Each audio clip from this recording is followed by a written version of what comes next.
Kalau di Bandung itu ada kupat tahu, di Jakarta ada ketoprak, di Surabaya ada tahu tek. Nah, baru sampai makannya Pak Jayen. Ini ngeracik bumbu ya Mas? Iya. Petis ya?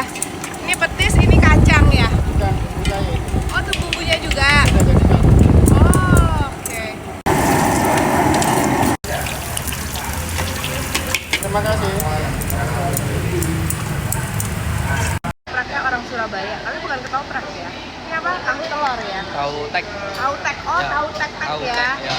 Tahu tek, tahu telur. Ini legend banget nih. Salah satu makanan yang selalu gua makan juga nih kalau ke Surabaya nih, Pak Jayen. Terus Madura atau ke Surabaya lah. Karena dia pakai bawang putih mentah dan diobok-obok sama kacang sama petis.